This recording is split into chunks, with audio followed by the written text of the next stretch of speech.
Wala na yan, hindi lang sumulpot lang yan eh. Ay, nasa tabi mo eh, baka kilala mo naman yan. Wala na yan, galing yan naman sa labas. Taga saan ka, kuya?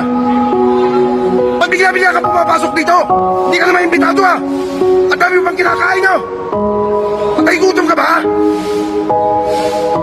Tumayo ka, hindi ka pwede kumain dito. Pangmayayaman lang to. Tangina, tingnan mo yung mga bisita ko, puro ano yan. May mga pinag-aralan, mukha kang squatter ka lang yata dito eh.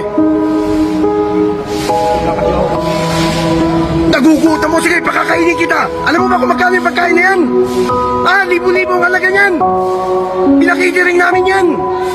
O sige, bitaw mo yan, bitaw mo.